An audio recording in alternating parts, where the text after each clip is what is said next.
আসসালামু আলাইকুম প্রোকোডারে আপনাকে স্বাগতম। এখন আমরা শিখব সিএসএস ব্যাকগ্রাউন্ড। সিএসএস ব্যাকগ্রাউন্ডটা অনেক ইম্পর্টেন্ট, কারণ আমাদের প্রজেক্টে বেশিরভাগ সময় আমরা যখন কোনো একটা সেকশন নেই দেখা যায় যে সেখানে ব্যাকগ্রাউন্ডটা ব্যবহার করতে হয়।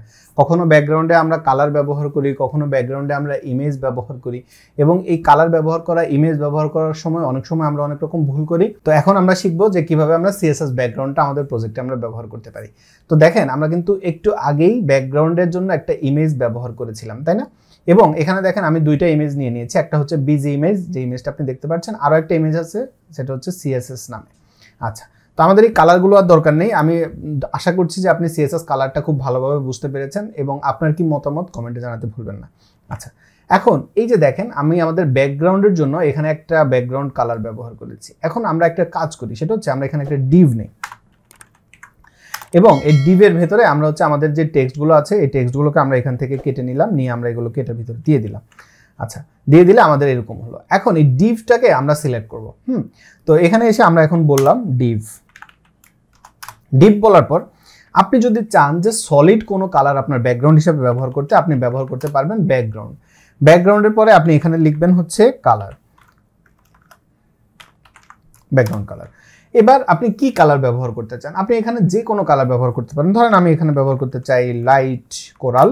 এই কালারটা দিয়ে আমি যদি সেভ করি তাহলে দেখেন এই যে এখানে লাইট কোরাল ব্যাকগ্রাউন্ড কালার চলে এসছে। যখন এরকম সলিড কালার আপনার ব্যবহার দরকার হবে তখন আপনি এরকম ব্যবহার করতে পারেন। আবার আপনি ধরেন চাচ্ছেন যে এখানে একটু কালার দেখাতে চান বা একটা ব্যাকগ্রাউন্ড দিতে চান, কিন্তু ব্যাকগ্রাউন্ডের ভেতর দিয়ে আমার এই ব্যাকগ্রাউন্ড যে ইমেজটা আছে এটাকেও আমি দেখতে চাই। সেক্ষেত্রে আপনি একটু আগেই শিখেছেন RGBA কালার, সেটা ব্যবহার করবেন। তো সেটা আপনি কিভাবে ব্যবহার করবেন? সিম্পলি এখানে দেখেন, আমরা যদি এখানে একটু ক্লিক করি তাহলে আমরা এটার হেক্স কোডটা পেয়ে যাব, বা RGB কালার কোডটাও পেয়ে যেতে পারি। এই যে এখানে, তো দেখেন এখানে আমাদের প্রতিবার ক্লিক করলে ডিফারেন্ট কালার আছে। আমরা এই যে হেক্স কোডটা নিয়ে নিলাম এখান থেকে, বা আমরা এখানে ক্লিক করে RGB কালারটা নেই। আচ্ছা, RGB নিলাম। এবার আমি এটাকে RGBA করব, তাহলে আমি এ করে দিব। এবার আমি কমেন্ট করে একটা কমা দিয়ে এখানে এসে আমি ধরেন দিলাম 0.2, হ্যাঁ, দিয়ে আমি সেভ করব। সেভ করলে দেখেন আমার এই যে ব্যাকগ্রাউন্ড কালারটা দেখা যাচ্ছে। আমি 5 করি, তাহলে দেখেন 5 না, আর একটু বাড়াই 7। আচ্ছা, এখন দেখেন আমার এই যে ব্যাকগ্রাউন্ড কালারটা একটা অপাসিটি চলে আসছে। ব্যাকগ্রাউন্ডের অপাসিটি কি এটা আমি পরে আপনাদেরকে বলবো, সিএসএস অপাসিটি। তো এখানে দেখেন আমাদের এই যে ব্যাকগ্রাউন্ডের ভেতর দিয়ে এই যে আমাদের এই ব্যাকগ্রাউন্ডটা কিন্তু দেখা যাচ্ছে। তো এই জন্য আপনি চাইলে এখানে RGBA ব্যবহার করতে পারেন। এই যে একটু আগে আপনি কালার শিখলেন, সেটাকে আপনি এখানে ব্যবহার করতে পারছেন। কালার মানে যে শুধু কালার তাই না, আপনি বর্ডারে কালার ব্যবহার করবেন। যে কোনো জায়গায় যখনই আপনার কালার ব্যবহার করার দরকার হবে আপনি এই কালার কনসেপ্টটা ব্যবহার করতে পারবেন, যেটা আপনি একটু আগে শিখলেন। তো এরকম করে আপনি এখানে এরকম কালারটা ব্যবহার করতে পারবেন আপনার প্রজেক্ট। এখন ধরেন এই সলিড ব্যাকগ্রাউন্ড কালারের পরিবর্তে আপনি চান যে ইমেজ ব্যবহার করতে। তো ইমেজ যদি আপনি ব্যবহার করতে চান সেক্ষেত্রে আপনি কি ব্যবহার করবেন? সেক্ষেত্রে আপনি ব্যবহার করবেন ব্যাকগ্রাউন্ড ইমেজ। এখন এই ব্যাকগ্রাউন্ড ইমেজ আপনি ব্যবহার করার জন্য ডেফিনেটলি আপনাকে পাথ, এই ইমেজটা কোথায় আছে সেটা বলে দিতে হবে। তো দেখেন আমার সিএসএস ফাইলটা যেখানে আছে আমার এই যে ইমেজটাও একই জায়গায় আছে। তাহলে আমি কি করব? লিখব URL, এরপরে প্যারেনথেসিস। এই প্যারেনথেসিসের ভিতরে আপনার ইমেজের পাথ, ইমেজটা কোথায় আছে। আমার ইমেজটা যেহেতু একই জায়গায় আছে, যে কারণে আমি এখানে সিম্পলি কি লিখব? আমি এখানে লিখব css.png। লিখে আমি যদি সেভ করি তাহলে আপনি দেখবেন আমার এই যে css.png ইমেজটা এখানে চলে আসছে। হ্যাঁ, এখন আমি এটাকে একটু ছোট করি এবং এটাকে আরেকটু বড় করে দেই এভাবে। আচ্ছা, এটাকে আরেকটু এভাবে বড় করে দিলাম। তাহলে দেখেন আমার এই যে এখানে দুইটা ইমেজ আসছে, কিন্তু আপনি ইমেজটাকে ভালো করে দেখতে পাচ্ছেন না। আমি যদি এখানে একটা ক্লিক করি তাহলে আপনি পুরো সিএসএস ইমেজটাকে এখানে আপনি দেখতে পাবেন, মানে এখানে আসলে সিএসএস এর লোগোটা আছে। এখন আপনি বলবেন যে ভাই আমি তো সিএসএস এর যে ইমেজটা ব্যবহার করেছি সেই ইমেজটা তো আমার এখানে দেখা যাচ্ছে না, তাহলে কিভাবে হবে? তো এটাকে সলভ করার জন্য আমাদের সিএসএস ইমেজের আরও কিছু প্রপার্টি আছে। যেমন দেখেন আমার এই ইমেজটা কিন্তু দুইবার আসছে, কিন্তু আপনি যদি মনে করেন যে না, ইমেজের এই রিপিট আমি চাই না, তাহলে আপনি সেই রিপিটটা কন্ট্রোল করতে পারবেন। হ্যাঁ, আবার ইমেজের এই সাইজ এবং উইড এবং হাইট এটাকেও আপনি কন্ট্রোল করতে পারবেন। তো প্রত্যেকটা জিনিস আপনি কিভাবে কন্ট্রোল করবেন আমরা একটা একটা করে দেখব। তো প্রথমে আমি যেটা করতে পারি সেটা হচ্ছে আমি চাই যে আমার এখানে যে পি আছে এই পিটা আমি আরও কয়েকটা পি নেই ডুপ্লিকেট করে করে, যাতে করে আমার এখানে কিছু স্পেস হয়, হ্যাঁ, যাতে কিছু টেক্সট থাকে আর কি। আচ্ছা, এবার এই ইমেজটাকে আমরা তো নিলাম ব্যাকগ্রাউন্ড ইমেজ। এবার আমরা প্রথমে কি চাই? ধরেন আমি চাই যে ব্যাকগ্রাউন্ড সাইজ কন্ট্রোল করব। সাইজ কিভাবে কন্ট্রোল করব? এটা ডিফল্টভাবে অটো থাকে। এখন ধরেন আমি চাই যে ব্যাকগ্রাউন্ড যে ইমেজ হবে সেটার উইড হবে হচ্ছে 150 পিক্সেল এবং হাইট হবে 150 পিক্সেল। আমি এটা চাই। আমি এটা করে সেভ করে দেওয়ার সাথে সাথে দেখেন আমার ইমেজগুলো এখন প্রত্যেকটা 150 পিক্সেলের হয়ে গেছে। এখন দেখেন অনেকগুলো ইমেজ, আমি এতগুলো ইমেজ দেখতে চাই না, সেক্ষেত্রে আপনি ব্যবহার করবেন ব্যাকগ্রাউন্ড রিপিট। তো ব্যাকগ্রাউন্ড রিপিট এটা আমরা যদি লিখি, ব্যাকগ্রাউন্ড রিপিটের পর এখানে দেখেন যদি আপনি এক্স অ্যাক্সিস বরাবর রিপিট চান, যে ধরেন আপনি শুধু চাচ্ছেন যে এক্স অ্যাক্সিস বরাবর রিপিট, আপনি ওয়াই অ্যাক্সিস বরাবর কোনো রিপিট আপনি চান না, সেক্ষেত্রে আপনি রিপিট এক্স লিখে দিবেন, দিয়ে দিলে এটা শুধু এক্স অ্যাক্সিস বরাবর রিপোর্ট থাকবে। এবং দেখেন আমার এই যে ব্যাকগ্রাউন্ডের যে কালারটা সেটা কিন্তু অলরেডি এখানে আছে। আবার আপনি যদি বলেন যে না রিপিটটা হবে শুধুমাত্র ওয়াই অ্যাক্সিস, তাহলে আপনি এভাবেও ব্যবহার করতে পারেন।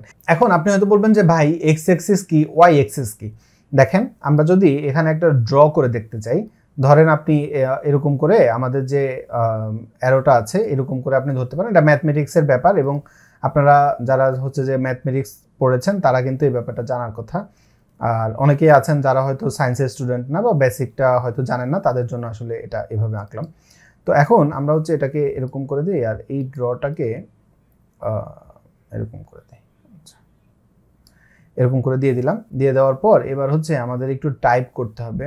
তো এখানে ধরেন আপনি লিখলেন এটা হচ্ছে আমাদের এক্স, এবং এই সাইডে যদি আপনি আবার এ লেখেন, মানে এই সাইডে যদি যান তাহলে সেটা হবে আমাদের মাইনাস এক্স, এখানে হবে হচ্ছে আমাদের প্লাস ওয়াই বা সিম্পলি ওয়াই আপনি লিখে দিতে পারেন, আর এখানে হবে হচ্ছে আমাদের মাইনাস ওয়াই। আচ্ছা, এখন আপনি যখন কোনো কাজ করবেন, যে ধরেন আপনি চান যে কোনো একটা জিনিস এরকমভাবে লম্বালম্বিভাবে আপনি কোনো কিছু যখন দেখাতে চাইবেন তখন সেটা হবে এক্স অ্যাক্সিস, যখন খাড়াভাবে আপনি কোনো কিছু দেখতে চাইবেন তখন সেটা হবে ওয়াই অ্যাক্সিস, এবং এই কোয়াড্রেন্টের মধ্যে যা কিছু থাকবে সব হবে প্লাস। এই কোয়াড্রেন্টে আপনি যাবেন তখন আপনার কিন্তু ওয়াইটা প্লাসই আছে, কিন্তু আমরা যেহেতু বাম দিকে চলে এসেছি তাইলে এটা হবে আমাদের ওয়াই এর জন্য প্লাস কিন্তু এক্স এর জন্য মাইনাস। আবার যখন আপনি এখানে আসবেন তখন আপনার এক্সও মাইনাস হবে, ওয়াইও মাইনাস হবে, কিন্তু আপনি যখন এখানে আসবেন তখন আপনার এক্সটা হবে হচ্ছে প্লাস কিন্তু ওয়াইটা হবে হচ্ছে মাইনাস। মূলত এভাবে আমাদের কোয়াড্রেন্ট সিস্টেমটা কাজ করে। এখন আমি খুব বেসিকভাবে আপনাদেরকে ব্যাপারটা বললাম যে মূলত আমরা যখন কাজ করব এবং আমরা যখন হরিজন্টালি কোনো কিছু চাইবো কিংবা আমরা ভার্টিক্যালি কোনো কিছু চাইবো তখন আমরা হরিজন্টালের জন্য এক্স বলবো আর ভার্টিক্যালের জন্য আমরা ওয়াই অ্যাক্সিস বলবো। তার মানে আমাদের এই যে ইমেজটা, এই ইমেজটাকে আমরা যদি ভার্টিক্যালি কন্ট্রোল করতে চাই তাহলে আমরা দিব হচ্ছে ওয়াই অ্যাক্সিস, আর আমরা যদি হরিজন্টালি এদেরকে কন্ট্রোল করতে চাই তাহলে আমরা লিখে দিব এক্স অ্যাক্সিস। তাহলে এই যে রিপিট, এখন আমরা কিভাবে রিপিট চাই? আমি রিপিট চাই হচ্ছে ওয়াই অ্যাক্সিস বরাবর, তাহলে এরকম, আর আপনি যদি এক্স অ্যাক্সিস বরাবর রিপিট চান তাহলে দিবেন রিপিট এক্স। কিন্তু আপনি যদি দেন যে না আমার কোনো রিপিট দরকার নাই, সেক্ষেত্রে আপনি ব্যবহার করবেন নো রিপিট। তো আমি একটা কাজ করি, আমি এটাকে ডুপ্লিকেট করে এখানে করে দেই এক্স, তারপরে আরেকবার ডুপ্লিকেট করব, করে এটাকে আমি বলে দিব নো রিপিট। আচ্ছা, এবার আমি এটা সেভ করলাম। সেভ করলে দেখেন আমার জাস্ট একটাই পেলো যে নো রিপিট। এবার তার মানে আপনি ব্যাকগ্রাউন্ডের এখন রিপিটের যে ব্যাপারটা সেটা আপনি জেনে গেলেন। আমি বাকি দুইটাকে আপাতত কমেন্ট করে রাখি, তাহলে আপনার জানা হবে যে এটা আসলে এভাবে হয়। আচ্ছা, এখন আমি যদি এটার যে ব্যাকগ্রাউন্ডের আমি রিপিটের কাজটা আমি করে ফেললাম, এবার আপনি ধরেন মনে করছেন যে না আমি ব্যাকগ্রাউন্ডের রিপিট হলে হবে না, আমি ব্যাকগ্রাউন্ডের পজিশন চেঞ্জ করতে চাচ্ছি। এটা এখন যেরকম টপ কর্নারে আছে, আপনি এই ইমেজটার পজিশনও চেঞ্জ করতে পারবেন। তো ব্যাকগ্রাউন্ডের পজিশন চেঞ্জ করার জন্য আমরা ব্যবহার করি ব্যাকগ্রাউন্ড পজিশন প্রপার্টি। এখানে আমাদের দুইটা অংশ থাকে, একটা হচ্ছে আপনার টপের থেকে টপ অথবা বটম, আর একটা হচ্ছে লেফট রাইট। তো ধরেন আমরা দিলাম টপ লেফট, তাহলে আপনি কোনো চেঞ্জ দেখবেন না। কেন? কারণ হচ্ছে এটা এখন টপ লেফটে আছে। এখন টপের পরিবর্তে আমরা যদি করে দিই বটম, তাহলে কি হবে? বটম লেফটে চলে যাবে। আবার আপনি বটম রাইট করতে পারেন, আবার আপনি টপ রাইটও করতে পারেন। তার মানে আপনি ইমেজটাকে যে কোনো জায়গাতে বসাতে পারেন। এবার আপনি যদি বলেন যে না ভাই আমি একদম সেন্টারে চাই, তাহলে সিম্পলি আপনি ব্যাকগ্রাউন্ড পজিশন লিখে দিবেন সেন্টার। সেন্টার করে দিলে এটা সেন্টারে চলে আসবে। এবার আপনি যদি বলেন যে না আমি এটা চাই টপ থেকে সেন্টারে হবে, তাহলে দেখেন এটা টপ সেন্টার হয়ে গেল। আবার আপনি যদি বলেন যে না আমি চাই বটম সেন্টার হোক, তাহলে সে কিন্তু বটম সেন্টার হয়ে যাবে। আবার আপনি যদি বলেন যে না আমি চাই লেফট সেন্টার হোক, তাহলে এটা লেফট সেন্টার হবে। একইভাবে আপনি যদি বলেন যে না এটা রাইট সেন্টার হোক, আপনি রাইট সেন্টার করতে পারবেন। মানে আপনার ঠিক যেখানে দরকার আপনি সেখানেই ব্যবহার করতে পারবেন। এবার ধরেন আমি এটাকে একটু সরাতে চাই, তাহলে আমি কি করব? আমি লিখলাম রাইট। রাইট লিখে আমি যদি লিখি 20 পিক্সেল বা 25 পিক্সেল লিখে দেই, লিখে আমি সেভ করি, তাহলে দেখেন এটা রাইট পজিশনে আছে ঠিকই, কিন্তু টপ থেকে আছে কোথায় 25 পিক্সেল। এবার আমরা যদি এটাকে -25 করি তাহলে কি হয় দেখেন, এটা আরো উপরে চলে যাবে, মানে আমার এখান থেকে উপরে গিয়ে -25 হয়ে গেল।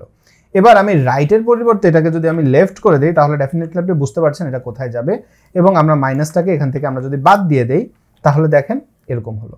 আবার আমরা লেফটের পরিবর্তে আমরা যদি এখানে একটা ডিজিট লিখে দেই, যেমন ধরেন আমরা এখানে দিয়ে দিলাম 50 পিক্সেল, দিয়ে আমি যদি এটা সেভ করি তাহলে দেখেন এটা লেফট থেকে 50 পিক্সেল আর টপ থেকে 25 পিক্সেল।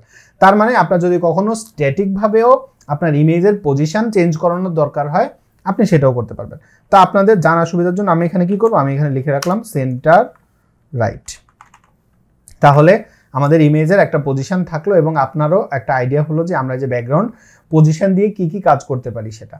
আচ্ছা, এখন আমরা একটু দেখব ব্যাকগ্রাউন্ড অ্যাটাচমেন্ট। তো অ্যাটাচমেন্টটা দেখার জন্য আমরা যেটা করতে পারি সেটা হচ্ছে এই যে ডিভটা আছে না, আমি এই ডিভটাকে কয়েকটা ডুপ্লিকেট করি, করার পরে এবার আমি এটাকে সেভ করলাম। তাহলে দেখেন আমার এখানে অনেকগুলা ডিভ আসছে।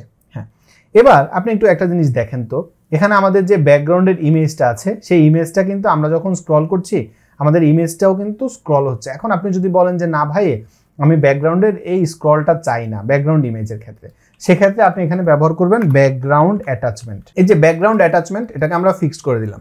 এটা ফিক্সড করে দিলে কি হবে, আমাদের ইমেজটা এখন কিন্তু ফিক্সড হয়ে যাবে, এবং দেখেন এখন আমরা যখন স্ক্রল করছি তখন আমাদের ব্যাকগ্রাউন্ড ইমেজটা ফিক্সড আছে, কিন্তু আমাদের এই যে টেক্সটগুলো এগুলো কিন্তু এখন মুভ হচ্ছে টেক্সটের ভেতরে। তো অনেক সময় আপনি অনেক ওয়েবসাইটে এই ফিচারটা দেখবেন এবং দেখার পরে আপনার কাছে মনে হবে আরে ব্যাপারটা তো অনেক সুন্দর, তো এটা কিভাবে কাজ করলো, এটা আসলে এভাবে কাজ করে। আপনি যখন ব্যাকগ্রাউন্ড অ্যাটাচমেন্টটা ফিক্সড করে দিবেন তখন হচ্ছে যে আসলে এটা এরকম হয়। ব্যাকগ্রাউন্ড অ্যাটাচমেন্টের আরেকটা যেটা ডিফল্ট ভাবে থাকে সেটা হচ্ছে স্ক্রল।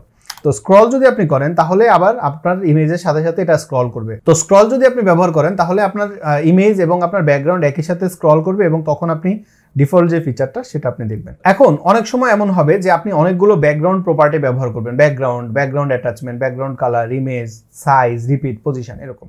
তো এই সবগুলো এরকম করে ব্যবহার না করে আপনি চাইলে সিম্পলি শুধু ব্যাকগ্রাউন্ড ব্যবহার করে শর্ট হ্যান্ড ভার্সন ব্যবহার করতে পারেন, এবং অনেক ডেভেলপার রিকমেন্ড করে যে আপনি শর্ট হ্যান্ড ভার্সন ব্যবহার করবেন। তো শর্ট হ্যান্ড ভার্সন আপনি কিভাবে লিখবেন, আমরা লিখলাম SHORTHAND শর্ট হ্যান্ড, লেখার পর আমি এটাকে কমেন্ট করে দিই। কমেন্ট করে দেওয়ার পর এবার এখানে এসে আমরা শর্ট হ্যান্ড ভার্সনটা লিখব।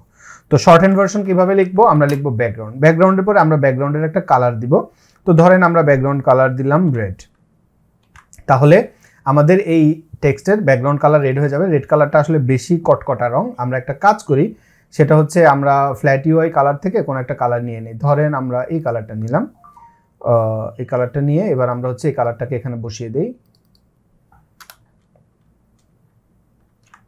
আচ্ছা, তাহলে আর চোখে খারাপ লাগবে না। আচ্ছা, প্রথমে আমরা দিলাম ব্যাকগ্রাউন্ড কালার, এরপরে আমরা দিব ইউআরএল। ইউআরএল এর এসে আমরা আমাদের যে ইউআরএলটা, তো আমরা ধরেন আমরা দিলাম css.png, এই ইমেজটাকে আমরা দিলাম আমাদের ব্যাকগ্রাউন্ড ইউআরএল হিসেবে। এরপরে আমরা বলবো আমাদের ইমেজটার কোনো রিপিট হবে না, তাই আমরা বললাম নো রিপিট। আচ্ছা, তাহলে এটা রিপিট হলো না। এবার আমরা বললাম যে এটার পজিশন, তা আমরা দিলাম পজিশন সেন্টার। এখন দেখেন যদি আপনি চান যে এটা পারফেক্টলি সেন্টারে বসুক তাহলে দুইবার সেন্টার বলার দরকার নেই, আপনি জাস্ট একবার সেন্টার বললেই এটা সেন্টারে চলে আসবে। তো এভাবে আপনি আপনার প্রজেক্টের মধ্যে ব্যাকগ্রাউন্ড ব্যবহার করতে পারেন, এবং আমি আশা করছি এখন আপনার সিএসএস দিয়ে ইমেজ ব্যাকগ্রাউন্ড বা যে কোনো ব্যাকগ্রাউন্ড ব্যবহার করতে আপনার আর কোনো সমস্যা থাকবে না। তো এরপর আমরা শিখবো সিএসএস বর্ডার। আমি আশা করছি ভিডিওটা আপনার জন্য উপকারী হয়েছে। এই ভিডিও সম্পর্কে আপনার মতামত কমেন্টে জানাতে ভুলবেন না। সুস্থ থাকবেন, নিরাপদ থাকবেন, প্রোকোডারের সাথেই থাকবেন। আমার জন্য দোয়া করবেন। আসসালামু আলাইকুম।